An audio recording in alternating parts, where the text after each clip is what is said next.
Jerusalem Galahi Di matutep ahum ka se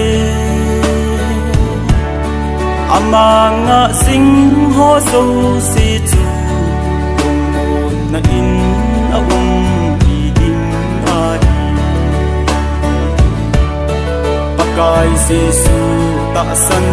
loyin Amamin chon se sopla Athu tep chu chang te dingin Igelu te so bi ibon Pentecost nya ta san ho chu Ama nong zui ho a hi ve Ama ta san ho zo se chu Jisu minin Tagaw tingin ama ho chu adim se Pau het lo thon a ta ve